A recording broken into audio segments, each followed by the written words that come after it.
ride once tried, not denied. Taste the new Hoplands will provide. Welcome to the Quaterverse. Don't put your rockets in reverse. Mission control. 4-3 SP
Move it to the left, hey!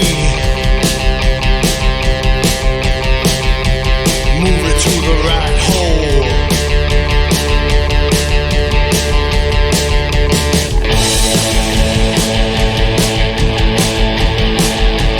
Digging out the groove, ha! We're driving through the night, hey! Staying on the road more. Drugs stop breaking. Everybody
Been joined now by Quatermass 3, funnily enough. Gordon, would you like to introduce your bandmates, please?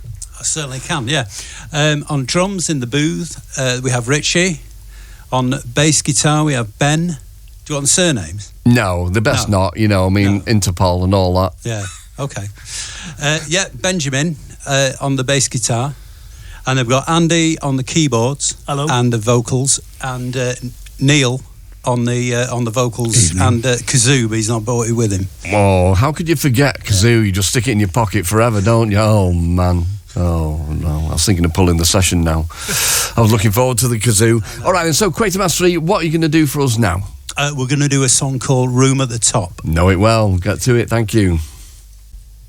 Brilliant, and that is a tune that we played on this programme many a time. That is Quatermass 3 live in session with Room at the Top. Okay, so cards on the table then. What is going down in the world of Quatermass 3 at this platform of Six Music to be able to tell everybody the important things in your life, not your personal life, obviously. So what's going on?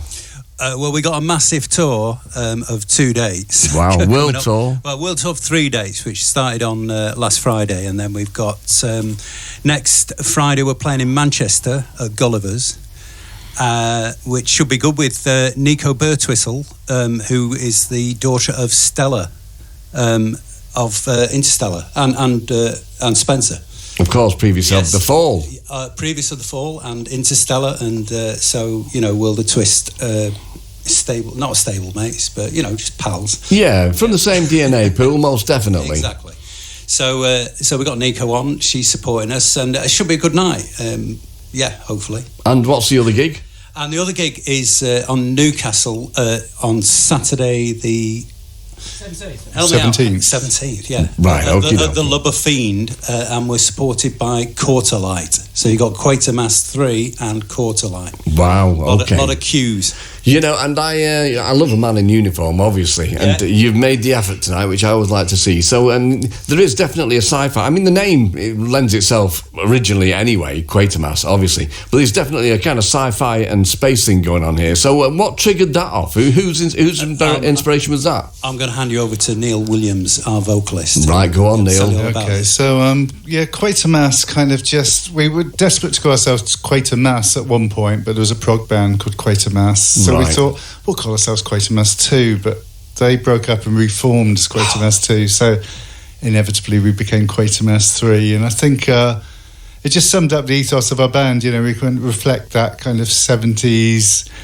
analog, 50s, 60s, 70s analog sort of sci-fi feel, with a little bit of a glam beat on top of that, I think, and a little bit of psychedelia mixed in. Yeah, I mean, I've written down here, obviously the glam stomp is in there's no doubt about it. A little bit of prog as well, but we'll get to that a little bit later on.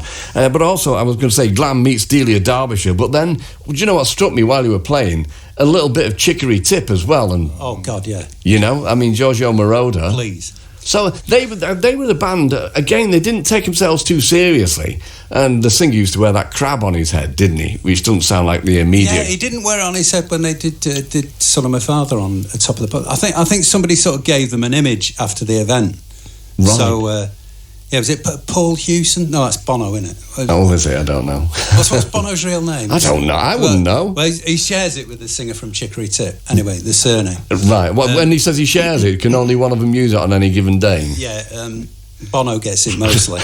I'm sure he does. He's wearing the crap. You can imagine. But the funny thing is, Chicory Tip were always, that's from my era, so it was like 1973, 74 or whatever. But they were never really taken that seriously. It kind of, not by me and my peers anyway, but it was only years later when people recognised, you listened to Sparks earlier on, obviously they did the Giorgio Moroder thing, but with Chicory Tip, they waded in right early on, didn't they? Yeah, but what you can't remember about Son of My Father, it's like the most popular football chant in the country is based on Son of My Father. Right, okay, yeah. Which you're going to sing it for us. No, I'm not.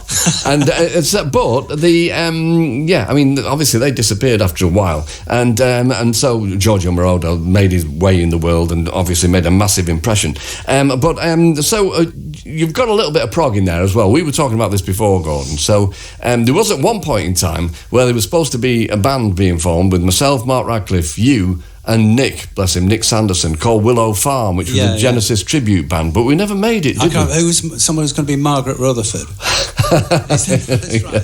That probably would have been There's me. Margaret Rutherford and Walter Gabriel. Yeah, that's it. Yeah. You've got to be of a certain age to recognise where we're coming from with that as well. Good pub idea. So, it was a pub idea. Thankfully, it stayed there. But so, when people go to see Quatermass 3 live in session, what can they expect? Because I've seen clips of you on YouTube, and it's a spectacular event.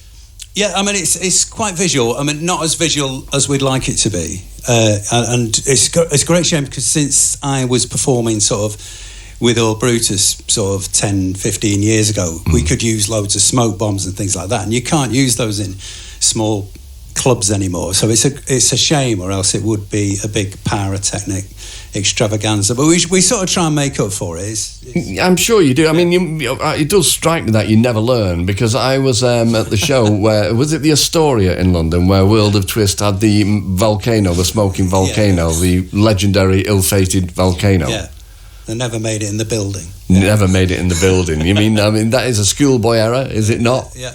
Yeah, okay. Just thought I'd bring that up. Okay, so, all right, then I just want to ask, I mean, I won't spin around the room because everybody else might hate prog, but Gordon, you've written When Does a Mind Bending Start? A great book about World of Twist. You're about to write a book about prog rock as well, aren't you? Yeah, I'm sort of caught away through it, but I've been caught away through it for the last 20 years, so right, okay. It's kind of getting there very slowly. Right, all right. Yeah. So, and on the Quatermass 3 front for records, what have you got looming large? Well, we've got a record coming out on, is it Optic? Yeah, we've just signed a record deal last week with Optic Nerve Records. Right, okay. We normally do reissues, but Ian, the record label owner, just wants to do something original with us, so that's hopefully coming out towards the end of the year or early next year, but we'll have some singles around the end of the year as well. Right, okay, excellent stuff. All right then. So, well, back to Quatermass 3 live in session. You're going to do 2 tunes for back to back now. What are the tunes called? Good question. We've got Tulpa Lover, followed by Lucky 7. I'm glad somebody knows. Right, okay, get to it. Thank you.